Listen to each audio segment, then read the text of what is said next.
What's going on, guys? It's Ronson here, and we are back for another episode of Steve Kean Out. And just when you thought it couldn't get any better in this series, it didn't. We really started to slow down. The results were pretty shit, and yeah. Oh god, and I have a bit of a cough and a cold just before I have exams in 2 days when I get back to school. First day back, about 5 minutes, and then I'm into a 2-hour long English exam, so yay. That is why there was not so much uploads over the Christmas period, just because of Christmas, and also I have to revise for these exams. Celebrity Big Brother's on the TV, they're eating raw eggs, so wow, that's brilliant. But we'll get into the fixtures, never mind raw eggs. October did start well, though, even if it didn't go too well after this. We beat Arsenal 3-2 at home. Samba and 2 for Ashina, and Formica got himself injured for like a week or something. Van Persie scoring their 2 goals back to back pretty much. Actually no, it was Van Persie, then Rashina, then Van Persie, so really quick fire goals there. 15 shots, 5 on target, 48% possession, so a really tight game, but we just edged it, and it was a really nice victory against a strong, well, not a strong Arsenal side, but a decent Arsenal side. We then came against Fulham away, and I have no idea how this result happened. We lost 5-0 to Fulham away. I mean, it's like I played a reserve team, or I could have played my local team, and like my local under 7s, and they could have played better than we did in this game. Fucking ridiculous. Couldn't defend, couldn't attack, we couldn't get out of our half at all. They were just camped in our half for the whole game, and it really showed, because they scored 5, and we played horribly. They could have had a lot more though, so I suppose on the face of it, it wasn't too bad, although it wasn't great either. Our next game was at home to Sunderland, and you kind of notice a recurring theme here, maybe, or I've just noticed it. We're building ourselves a fortress at home, but away we don't seem to be doing too well. That's just something I've been noticing. But we did beat Sunderland 3-0 at home. 1 for Petrovic, another 2 for Samba, who is still our top scorer. He's got so many goals already, and it's not like no one else is scoring, it's just the fact that Samba is scoring so many. But 19 shots, 7 on target, 52% possession, fairly standard victory. I don't think it was helped by Seb Larsson being injured for them, one of the key players. And yeah, so think about it. We were Man United away when we lost, Fulham away, we beat Arsenal at home, we beat Liverpool at home. Just something I've been noticing, and let's just move on to the next game. As I said about bad away form, yet again another loss away, 3-0 against Everton. Strakolursi or something like that scored in the second, Cahill in the 33rd, Billy Leitninov in the 59th. A really boring game, to be honest. They only had 3 shots on target and they scored all 3, and it was played all in the midfield. Both teams played absolutely bollocks, but they made 3 more chances than I did.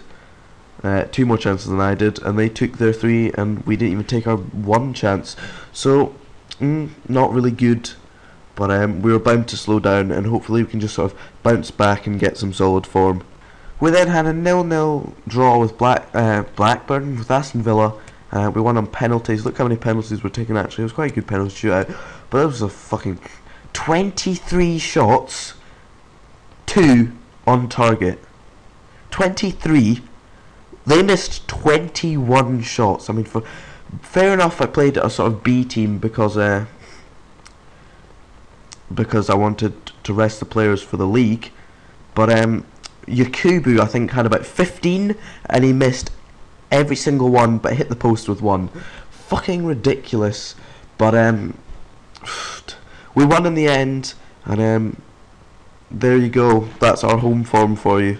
This was another really disappointing result. A 0-0 draw against Wolves, but it could have been worse. We were actually the worst team by far. If you look at those stats, 10 shots, 3 on target, 3 shots, 1. And yet again, another really shitty game. And even our home form's going to shit. But we're still right up there in the table, and I might need to make a few changes with the tactics. But nothing too drastic. I might just leave it for now. And yeah, so a really bad game, and not a great way to finish off the month, if I'm totally honest. We are still in 6th in the league, behind all 5 of the sort of big 5 teams, apart from Man City. Look at that, down in 11th. They're not doing too well. But Man United, Spurs, Liverpool, Arsenal, Chelsea are all up there. Everton are behind us with Aston Villa, although we're 4 points ahead in front of Everton, 5 points ahead of Aston Villa, but they have a game in hand. So pretty solid. Hopefully we can just sort of get over this bad run of form and maybe do alright. Goals, Chris Samba's still 3rd with 7. I mean, Chris Samba's drawing on goals was Rooney, Torres, Defoe, beating Andy Carroll. Assist-wise, Pedersen's top by 3, ahead of Juan Mata. Chris Samba's still 2nd in man of the match. Luis Suarez has had 6 man of the match awards from 11 games, maybe, or 10. He's also scored 14 from 10, 11 games. So he's doing pretty well. Van Persie, top of the average rating. And then, check the award now. Manager of the month went to Harry Redknapp. Player of the month went to Luis Suarez, followed by Van Persie and Andy Carroll. There we go. No wait, young player of the month. Sebastian Coates of Liverpool, Andre Ayew from Arsenal, and De Gea. First, second, third for young player of the month. And well, do you guys for the next episode want me to do sort of a live com at the end of the game? Let me just check what game that would be. The end of the month, sort of, you know what Total Team Doc does. I don't want to really copy him, but it's quite a good thing. Plus, that would be quite an exciting game, given it is a Man City game in the League Cup quarter-final. So, do you want me to live com that game? Because I've not done a live com before, and would be pretty good. Maybe, I don't know. Just give us a comment if you want. I don't really mind about feedback. If you guys do like these series, just give us a like. I don't really mind, as long as you're watching them. I don't mind if you like them. I don't mind if you subscribe. If you like them, then if you subscribe and like it, helps me out. But I don't mind if you don't, to be honest, because I just do this for a bit of fun, not in it for anything else. And I really enjoy making these, so I'm just going to continue to do that. But enough about that. QPR will be our first game in the 5th, followed by Stoke, Swansea, Aston Villa, and then maybe a live com against Man City. Just give us a comment if you want that or not, if you're still watching to this point, and I'll see you in the next month.